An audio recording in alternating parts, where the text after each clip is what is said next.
아이들이 이런 것들을 알았을 때 받는 충격은 굉장히 크거든요. 제가 이 맡았던 사건은 아이가 어떻게 먼저 발견을 한 거예요. 그래서 아버지한테 말씀을 드렸던 사건이었는데 차라리 남편한테 느꼈으면 괜찮아. 근데 이제 아이가 먼저 이걸 발견했다는 점에서 저는 굉장히 충격적으로 좀 당했던 사건이라서.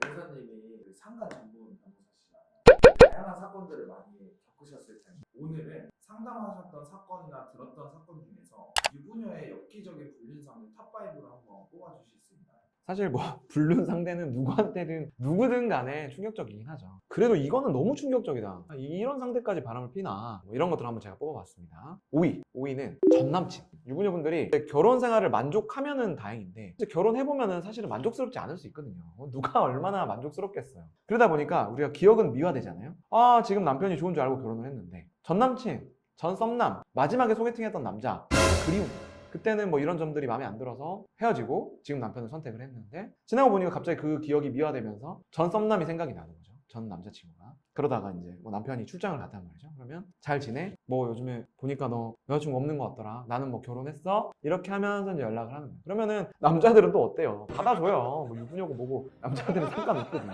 그래서 이제 그래 너 뭐 결혼했던데 괜찮아? 하면서 이제 밥 한번 먹자 이렇게 되면 이제 시작되는 거죠. 그래서 만나게 되고 그러면 또 옛날 추억이 또 술 한잔 들어가면은 기억이 미화된단 말이야. 안 좋았던 건 싹 잊고 또 보면은 마음이 썬덕썬덕 하거든요. 이게 탑5면 5위부터 별로 좀 좋지 않은데요. 4위는요. 4위는 이게 4위냐라고 하실 수 있을 것 같은데 동성 간의 불륜이 있어요. 제가 이제 그 사건을 맡아보면서 동성에 관심이 있으신 분들 꽤 있으세요. 여고생 때부터 반에서 이제 좋아했던 여성분들이 있는 그런 분들은 그 성향이 잠재돼 있기는 하지만 쭉 갑니다. 쭉 가요. 그래서 겉으로 이런 것들을 드러내기는 어려워요. 우리가 동성애의 성향을 아직까지도 사회적으로 좀 타부시하는 경향이 있기 때문에 대놓고 드러내기는 어렵습니다. 그래서 공식적으로는 남성분들과 연애를 하시고 그리고 남성분과 결혼을 하셨어요. 그렇긴 하지만 예전에 이제 남들 모르게 여성분들과 연애를 하셨던 분들도 있고 또는 음성적인 어떤 그런 커뮤니티나 사이트들이 있더라고요. 모임도 있고 그런 데서 일탈을 즐기셨던 분들이 있어요. 근데 결혼은 했잖아. 결혼은 해서 남편과 행복한 결혼 생활을 나름대로 하고 계시지만 원래 본인의 성향이 있잖아요. 한 번씩 이제 외도를 하시는 거죠. 동성애 사이트들이 굉장히 암암리에 많이 있습니다. 근데 거기서 일탈을 하시는 거죠.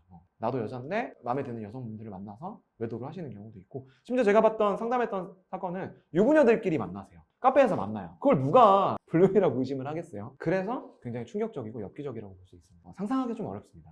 3위는 벌써부터 4위부터 굉장히 충격적인데 3개나 뭐가 더 남아있는가라고 생각하실 수 있는데 3위는 이게 이제 제가 다른 사람들한테 말해보면 이게 1위라고 생각하시는 분들도 있을 수 있어요. 3위는 바로 가족 간의 불륜. 이것도 제가 이제 상담했던 사건 중에 하나인데 이게 뭐 흔치는 않겠죠. 흔치는 않은데 불륜 드라마라든지 불륜 다큐멘터리 보면 가족 간의 불륜 이런 소재들이 가끔 종종 나오잖아요. 실제로 좀 있습니다. 뭐 제가 했던 사건 중에 하나는 이 여성분이 남편과 굉장히 화목한 결혼 생활을 했어요. 대외적으로 봤을 땐 굉장히 화목한 가정을 누리고 있습니다. 근데 남편분이 굉장히 멀리서 주말 부부를 하세요. 주말부를 하시다 보니까 평소에 이 아내분이 굉장히 심심하신 거죠. 이제 그러다 보니까 이제 가족 간의 교류가 많아요. 뭐 그건 그럴 수 있잖아요. 친정 간의 교류도 많고. 근데 그 와중에 조금 나이가 있는 사촌 오빠랑 친해요. 또 이 사촌 오빠가 가깝게 사시다 보니까 결혼하기 전부터 굉장히 친하게 지냈어요. 집안과 롱디를 하다 보니까 부부간에 불화가 있을 수도 있고. 그러면 사촌 오빠한테 이제 상담을 청하는 거죠. 사촌 오빠가 원래부터 친했던 여동생이기 때문에 이제 가끔 차도 사주고 커피도 마시고 하면서 그래도 남편한테 잘해라 이렇게 이제 상담을 하신 거죠. 커피만 마시다가 어느 때는 이제 밥도 먹게 되고 그러다가 남편도 다 아는 사이니까 집에도 놀러 오시기도 해요. 너무 친하다 보니까 이제 부부싸움 하시고 어느 날은 같이 이제 좀 술을 마셨나 봐요. 사촌 오빠. 그렇죠. 사촌 오빠. 사촌 오빠랑 술을 마시는 걸 또 뭐 그렇게까지 생각할 건 아니잖아요. 사촌 오빠랑 술 마실 수도 있지. 일반적으로는 큰 문제가 없으니까요. 그거를 의심하는 게 더 이상하잖아요. 근데 술이 왼수죠. 둘 다 이제 술을 너무 많이 마시다 보니까 평소에 의지도 많이 하고 어찌됐든 우리가 섹슈얼적으로는 다른 성이잖아요. 그러다 보니까 이제 실수를 하셨던 거죠. 이제 그러고 나서도 안 만나셔야 되는데 이제 이게 정말 뭐 가족 간의 정인지 뭐 자꾸 그러고도 만나게 되시는 거고 나중에는 뭐 정말 이게 가족으로서 만나는 건지 남녀로서 만나는 건지 그런 지경에 이르게 됐고요. 그걸 알고도 남편이 계속 결혼 생활을 이어나가기는 어렵잖아요. 이혼까지 이르게 되셨던 사건인데 뭐 심심치 않게 이런 사건들이 있습니다. 제가 맡았던 사건은 아니지만 들어보면 뭐 시아버지랑 불륜을 하시는 경우도 있고요. 뭐 도련님이랑 불륜을 하시는 경우도 있고 그렇기 때문에 엽기적인 거죠. 그러면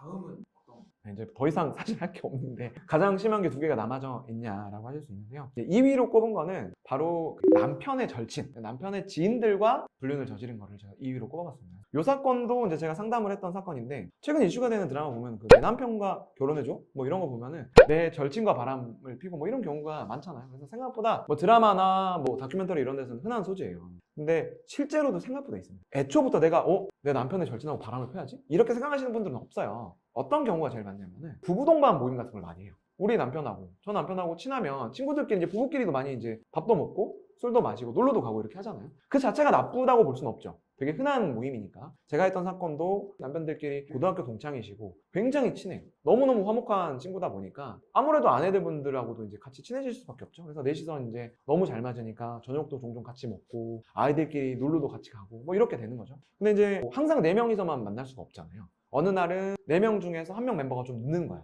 그러면 3명이서 그날은 놀게 되기도 하고 어느 날은 2명이 못 온대. 아내분들끼리 놀거나 남성분들끼리 놀면 되는데 플러스로 놀게 되는 경우가 생긴 거야. 왜냐면 아니 오늘 재수씨 오늘 내 친구 못 온다고 하는데 그냥 그래요? 우리 남편도 못 온다고 하는데 그러면 우리끼리 먼저 먹고 있읍시다. 둘이서도 막 술을 먹게 되는 거야. 근데 이제 뭐 동네고 그러다 보니까 아무도 의심하지도 않아요. 남편한테 숨기지도 않고. 근데 그렇게 되는 거죠. 근데 이제 사건이 있었던 날은 아내분의 남편은 출장을 갔습니다. 그리고 내 남편의 친구 부부랑 3명이서 술을 마셨던 거죠. 그럴 수 있죠. 얼마든지. 근데 이날따라 저쪽 여성분이 먼저 취했어요. 그날 많이 취하셔가지고 먼저 주무시게 된 거예요.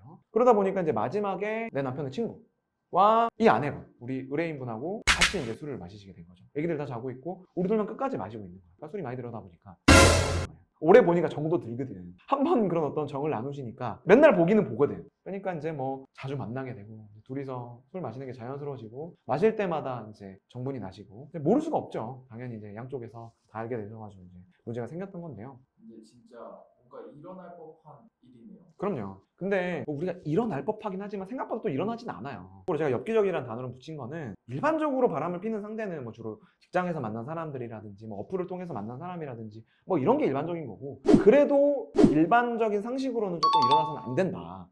다음 1위는 무엇입니까? 제가 주관적으로는 이게 가장 좀 충격적이다라고 할 수 있는데요. 1위는 아이의 학부모 또는 아이의 뭐 과외교사 뭐 이런 사람들이랑 불륜을 저지르신 경우를 제가 1위로 뽑았습니다. 그래서 이것도 뭐 제가 진행했던 사건인데요. 남편분들은 아무래도 사회생활을 많이 하시다 보니까 밖에 돌아다니시는데 아내분들이 주로 육아휴직을 많이 쓰시잖아요. 요즘 꼭 그렇지도 않지만 그 기간 동안 굉장히 외롭습니다. 아이만 보게 되고 아이가 엄마만 찾으니까 어디 나갈 수도 없어요. 그나마 만나는 남자가 아이와 관련된 사람들이에요. 아이가 태권도 학원 다니면 태권도 학원 다니는 선생님, 아이를 위해서 이제 집에 오는 과외 선생님들, 뭐 이런 분들이 있는 거고, 아니면 우리 아이가 학교로 가면은 학교 담임 선생님 남자 선생님, 뭐 이런 분들밖에 못 봐요. 근데 대다수는 뭐 그런 분들한테 어떤 성적인 매력을 느끼긴 힘들죠. 근데 우리 의뢰인도 굉장히 학교 다니실 때나 사회생활 하실 때 굉장히 이제 인텔리 여성이셨고 사회적으로 대외적으로 활동도 많으셨던 분이에요. 근데 이제 아이가 생기시고 아이에 대한 교육열을 굉장히 높이셨던 분인데 원어민 강사를 붙이신 거예요. 유학파 대학생 선생님을 이제 붙이신 겁니다. 근데 이 아내분도 얼마나 진취적이시고 젊으실 때 잘 나가셨던 분이겠어요. 그리고 이 여성분도 굉장히 영어를 잘하시고 외국에서도 사셨던 분이기 때문에 되게 그냥 집에서 애기만 보다가 그래도 집에 젊은 그 선생님이 굉장히 젊고 잘생기셨어요. 그래서 집에 젊은 남자분이 오신단 말이에요. 그러니까 처음에는 당연히 선생님으로 생각을 하지만 선생님이 조금 일찍 오시면 선생님하고 차 한잔 하면서 아이 성적 얘기도 얘기하면서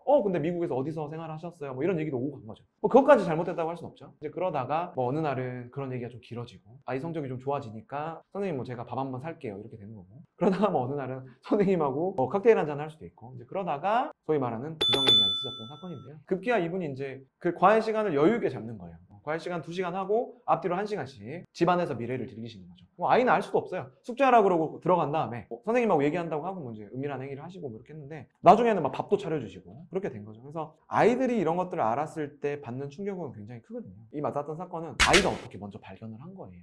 그래서 아버지한테 말씀을 드렸던 사건인데 차라리 남편한테 느꼈으면 괜찮아. 근데 이제 아이가 먼저 이걸 발견했다는 점에서 저는 굉장히 충격적으로 좀 당했던 사건이라서 제가 1위로 뽑았습니다. 요즘은 여성분들이 경제력도 남성분들보다 좋은 분들도 많기 때문에 외도도 좀 주도적으로 하는 경향이 짙다. 절대 남성의 외도 비율에 비해서 여성의 외도 비율이 낮지 않다. 그렇게 좀 트렌드를 짚어볼 수 있을 것 같습니다.